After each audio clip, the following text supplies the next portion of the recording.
Bom dia, galera. Basicamente, eu tenho as bases. Eu tenho trabalhado com Spring Boot, Java. Eu já criei o meu backend e provei como servlet para a conexão de para ter como um full stack. Então eu preciso de saber exatamente como se faz tudo isso, todo o seu processo de conexão, para ter como uma ideia mais acertada de todos esses conceitos. Então vou te mostrar como eu vou usar a AI para falar, praticar português e me associar muito mais com os termos novos para depois disso fazer o passo de usar o Cloud Code para eu falar. Então eu vou começar a ler e pedir explicações, uma espécie de conversação. Eu quero que você se presente. Basicamente, eu estou fazendo um vídeo para YouTube e quero que você se presente. Como é que você me vai ajudar?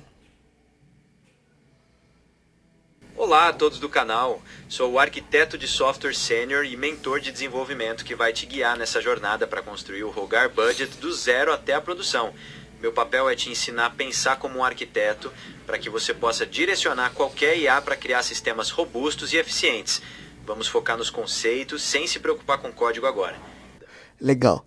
Ah, eu basicamente vou te ler todo o processo para a criação de um frontend, backend e a conexão. Só de momento eu já trabalhei fazendo um backend, Spring Boot e eu tentei usar servlets. So, até o momento eu não, meu conhecimento sobre a conexão front-end backend não fica muito clara, então eu quero me aproximar até esse conhecimento.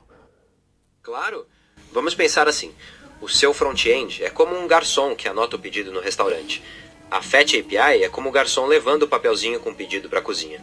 O back-end Spring Boot é a cozinha, que prepara o prato. E o JSON é o formato do pedido, escrito de um jeito que a cozinha entende. Então, para o Rogar Budget, quando você quiser pedir uma informação da poupança, o front-end usa a Fetch API para enviar uma mensagem para o back-end em JSON, dizendo, me dá as informações da poupança. Deu para entender a analogia? Sim, eu já tinha escutado essa analogia. Eu quero como reforçá-la.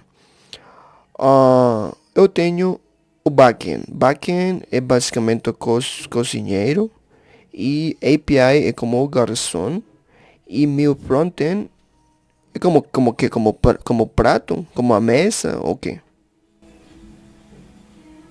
Boa! Seguindo a analogia, o front-end é como a mesa bonita com o cliente fazendo pedido. A API, como você falou, é o garçom levando o pedido e o back-end é a cozinha preparando o prato. O prato em si, a comida, é o dado que volta para ser mostrado, pronto para o cliente comer.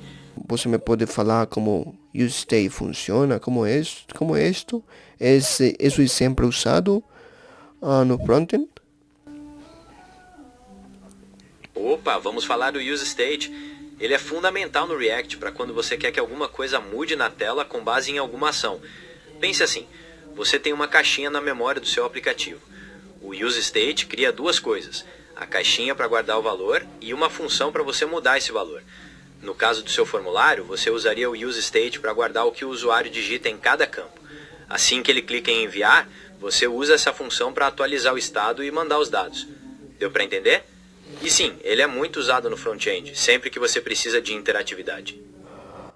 Bom, entendi que eu uso useState quando eu quero mudar algo na tela, correto? Por exemplo, se eu quero pedir uma informação ao usuário, eu peço, por exemplo, me dá a sua altura e sua idade. Então, com base nisso, eu envio com fetch ao backend, eu guardo essa informação lá.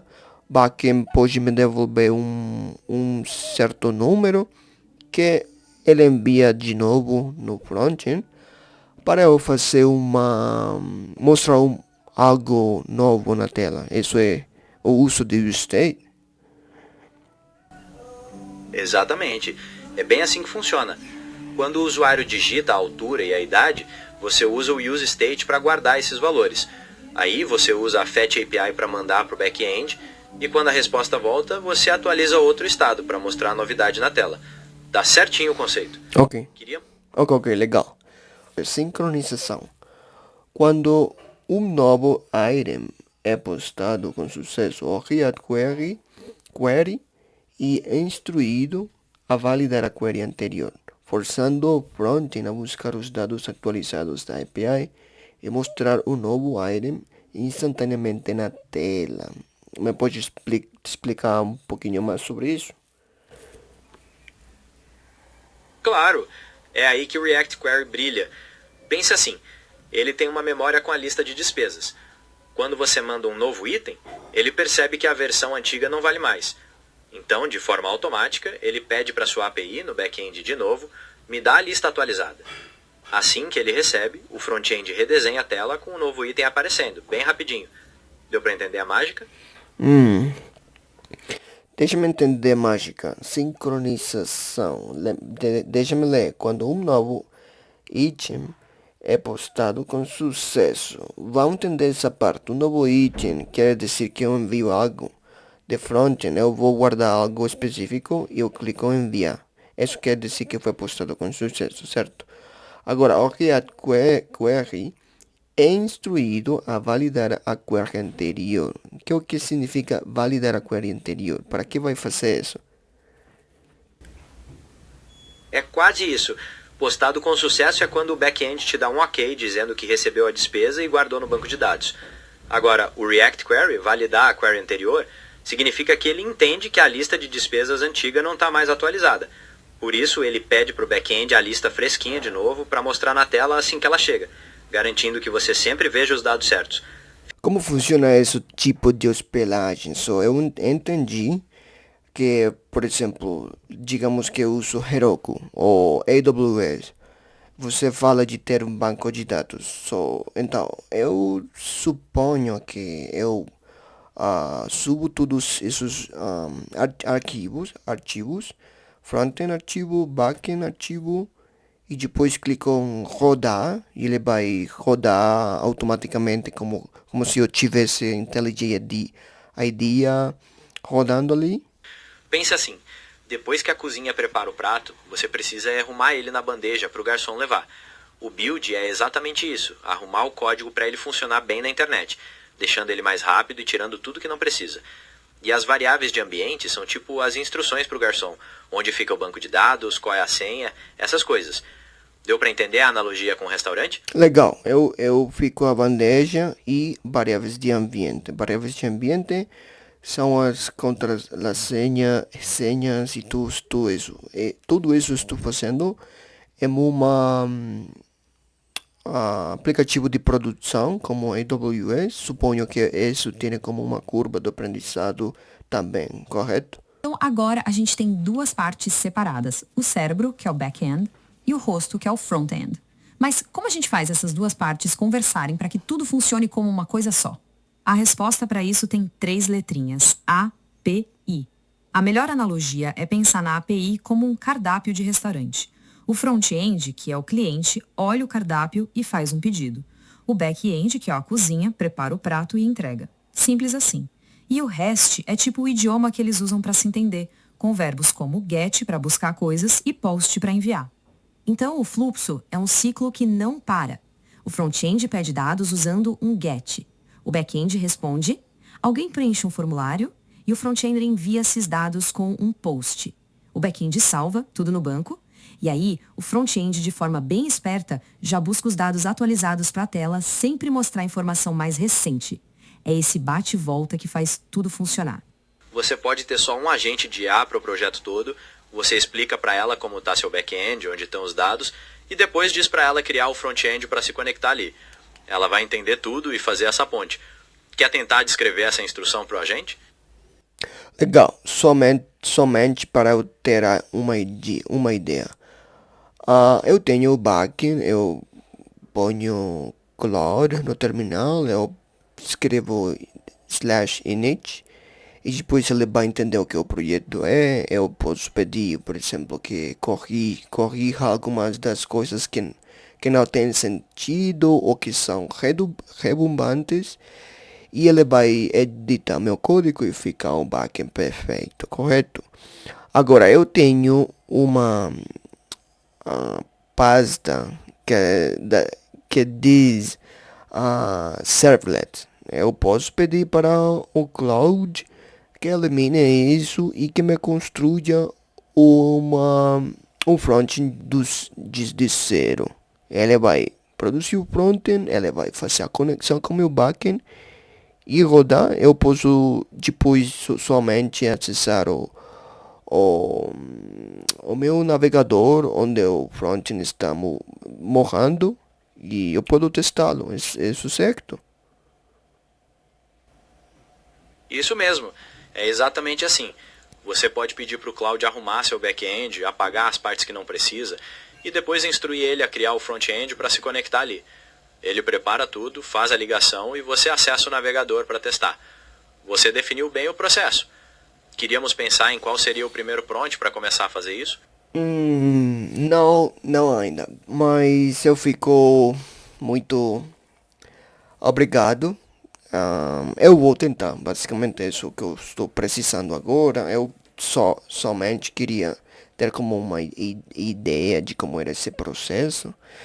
Acho que eu posso escrever um prompt adequado para que o Cloud Code me explique como foi esse processo de criação do frontend e que me explique as coisas básicas dele.